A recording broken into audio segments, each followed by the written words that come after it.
We condemn in the strongest terms possible the abuse of police power in the deployment of violent suppression techniques on innocent and armed protesters. Our position is that no one has to die in exercise of the rights under Article 37. We further condemn the ongoing arbitrary abductions of innocent Kenyans who are carted away in the most violent and inhumane manner and held incommunicado for days. As we speak, the reports are that upwards of 50 individuals have been illegally abducted and their whereabouts remain unknown. To make it worse, it is clear that no one in government is ready to take responsibility, to render an apology, or to make amends. The head of state himself has tried to distance his regime from these killings, injuries, and abductions, instead conjuring up theories when everyone can see the blood on his hands.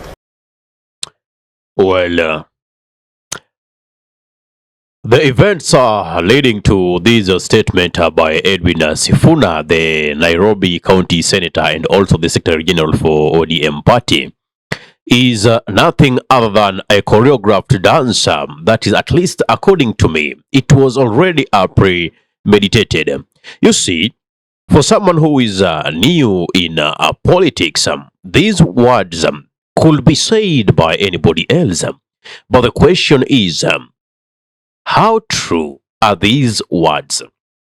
How sincere are these words? How open are these words? Does ODM has the moral authority and integrity to come and say such sentiments? Of course, they are convincing because they are speaking what the people want to hear, and they are pushing towards justice, which the movement is all about. The Gen Zs have been fighting for. But why take that long before issuing the statement? We had Sabasaba killings happened. Did ODM issue a statement? They didn't. 25th June came.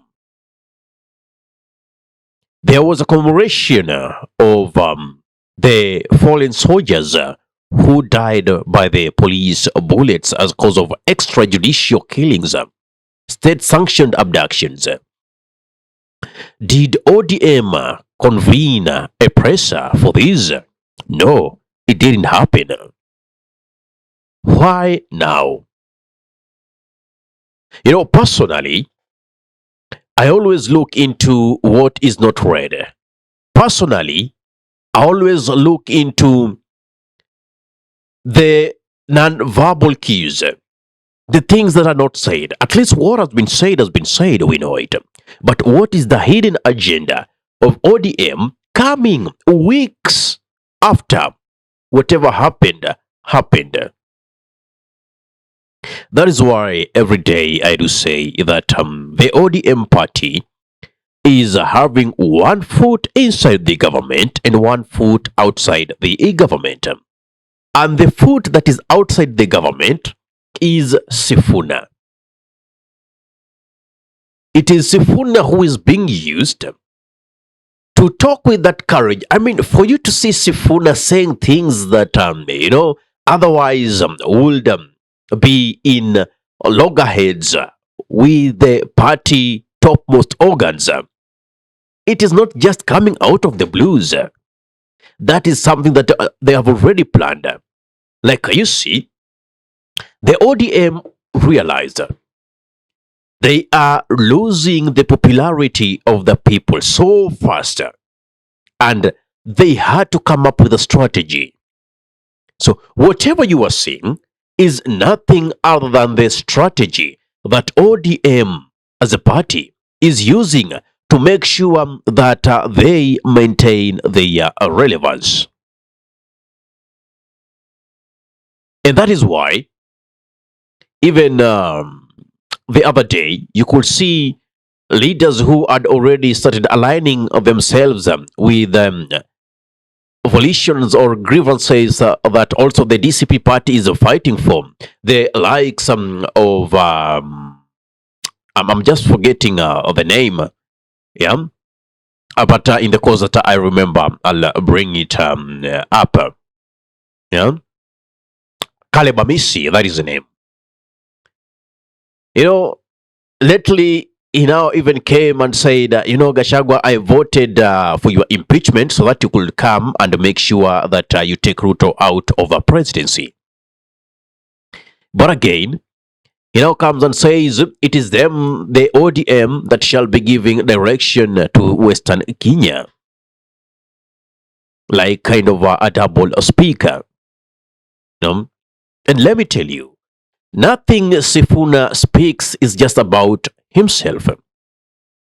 All the games that you see Ali Hassan Joho play to be supporting the government, Wycliffe Oparanya, John Mbadi, and Opio and I, speaking in a manner suggesting they are deeply immersed in a government.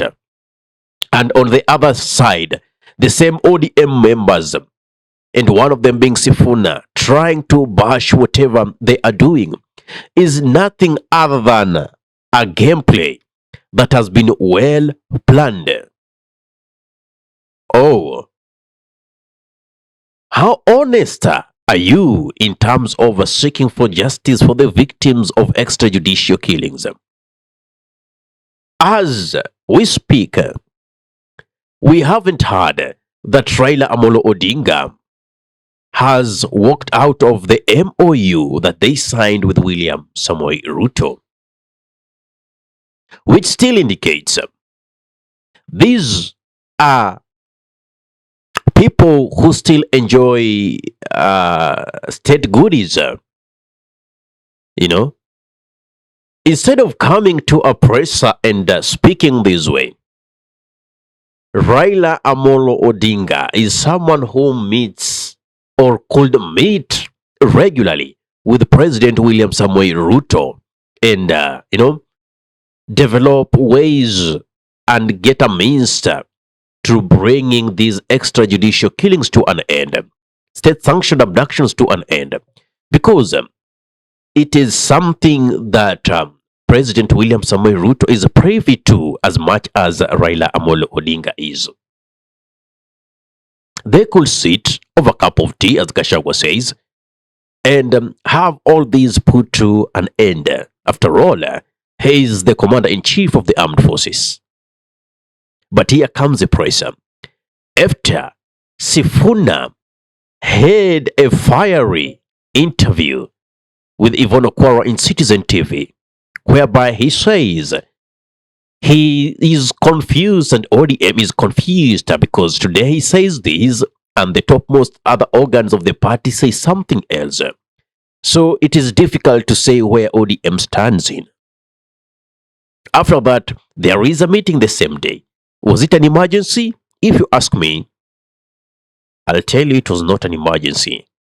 It is something that was well planned, well orchestrated. And if you ask again, if you dig deeper, you'll find out it is the ODM that asked for this interview, knowing that after the interview we shall hold a meeting and we shall come up with a presser.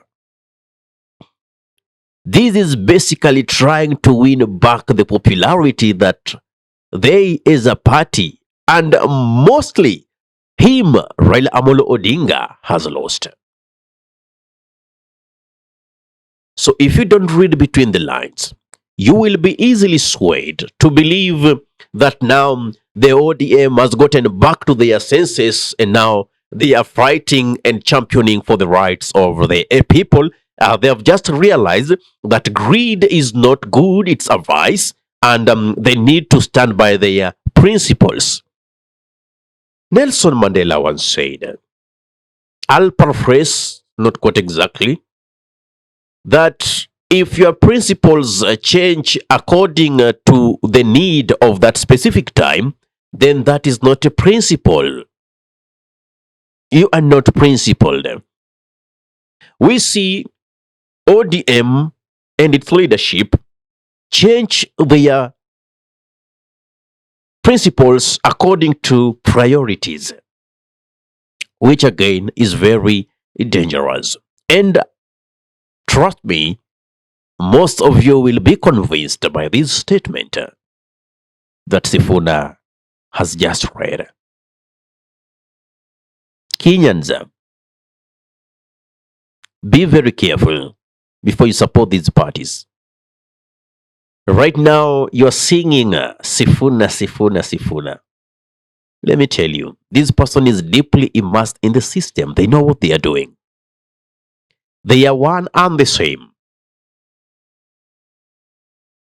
You can say that Sifuna is speaking Raila Amolo Odinga's mind and that they are not together. Because if that would be the case, they wouldn't even have joined the broad-based government. Raila Amolo Odinga will not be even asking for this conclave, dialogue. They are bargaining for more. 2027 is the card. It's either we are supporting you and we are getting 1, 2, 3, or we are walking out and championing our own cause. Let us see how this game plays along. At least, what do you think? For me, that's my take. Give me your thought in the comment section below. And if you love content of this nature and you're watching from my YouTube channel, kindly subscribe and press the notification button. So anytime that we are live or we upload content of this nature, you'll be the very first person to be notified. Ahmed Khalif is my name for the unscripted talks here in Dab Radio. Assalamu alaikum warahmatullahi wabarakatuhu. Kwa timba kali za Afrika, Dab Radio ndio mpango mzima.